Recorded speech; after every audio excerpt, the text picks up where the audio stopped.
कक्षा नवम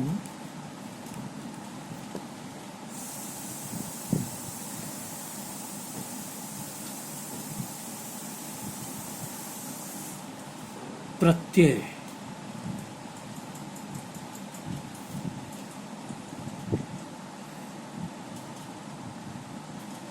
किसी भी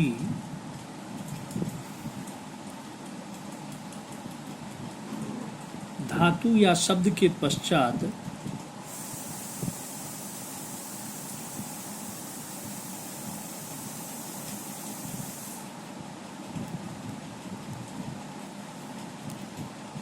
किसी भी धातु या शब्द के पश्चात जुड़ने वाले शब्दांशों को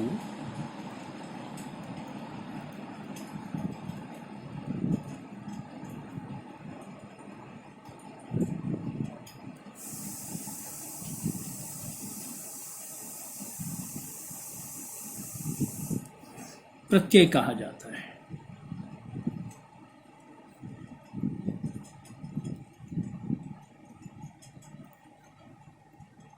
फिर से, किसी भी धातु या शब्द के पश्चात जुड़ने वाले शब्दांशों को प्रत्यय कहा जाता है, अर्थात प्रत्यय वह शब्दांश है जो किसी भी धातु के बाद में लगकर उसके अर्थ को बदल देता है। धातुओं में जुड़ने वाले प्रत्ययों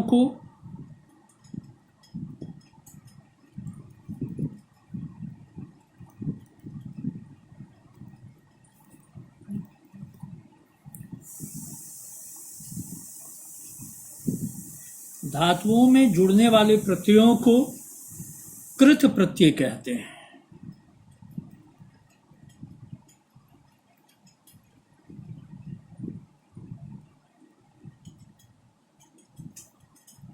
धातुओं में जुड़ने वाले प्रत्ययों को कृत प्रत्यय कहते हैं। संज्ञा शब्दों में जुड़ने वाले प्रत्ययों को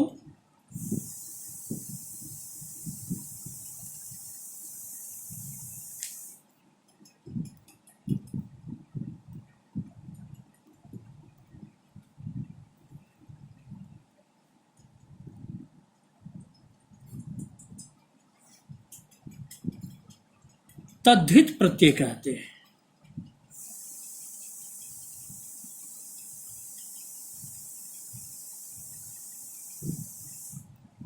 संज्ञा शब्दों में जुड़ने वाले प्रत्ययों को तद्धित प्रत्यय कहते हैं। पुल्लिंग से स्त्रीलिंग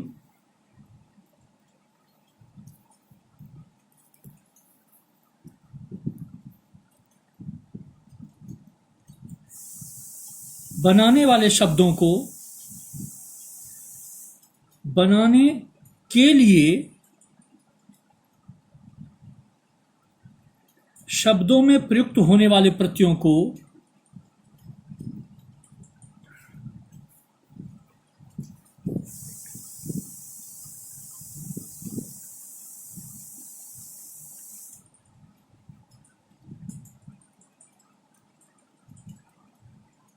स्त्री प्रत्यय कहते हैं।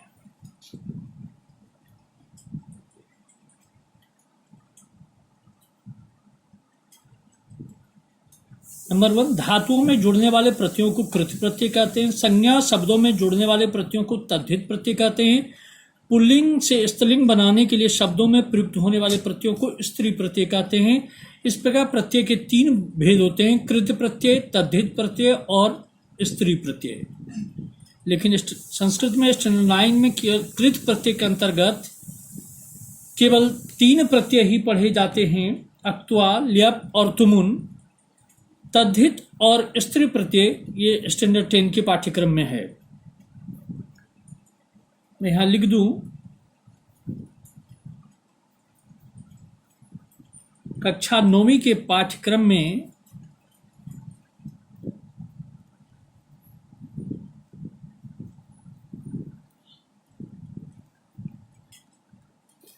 केवल अक्त्वा, ल्यप एवं तुमुन प्रत्यय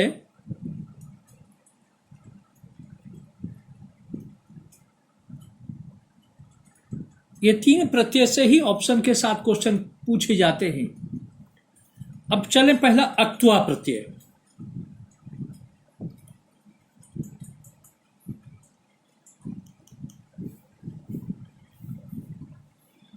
जब एक क्रिया की समाप्ति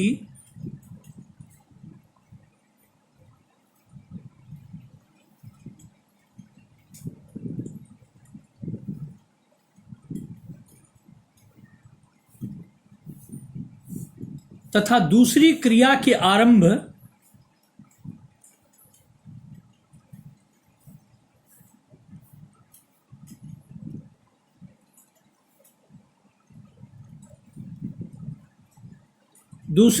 के आरंभ होने का बोध होता है,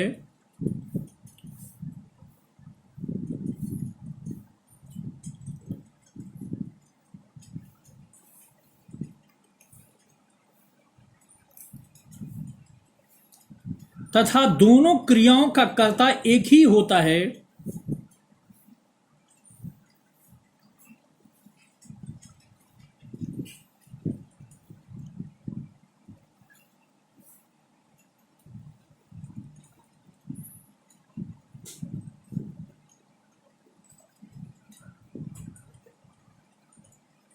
फिर से जब एक क्रिया की समाप्ति तथा दूसरी क्रिया के आरंभ होने का बोध होता है तथा दोनों क्रियाओं का कर्ता एक ही होता है, वहां अक्त्वा प्रत्यय होता है।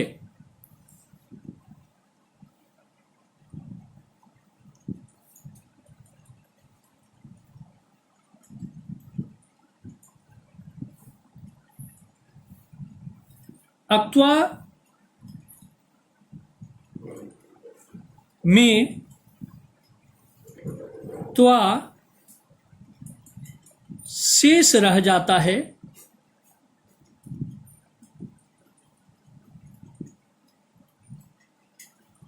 यह प्रत्यय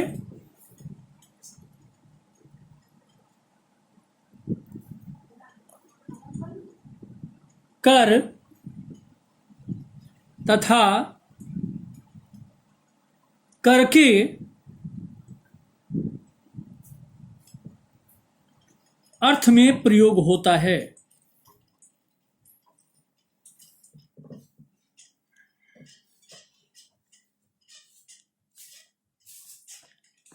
जैसे पठ प्लस अक्त्वा बराबर पठित्वा, खाद प्लस अक्त्वा बराबर खादित्वा। पठित्वा का अर्थ हुआ पढ़कर, खादित्वा का अर्थ हुआ खाकर। गम प्लस अक्त्वा बराबर गत्वा, मीन्स जाकर।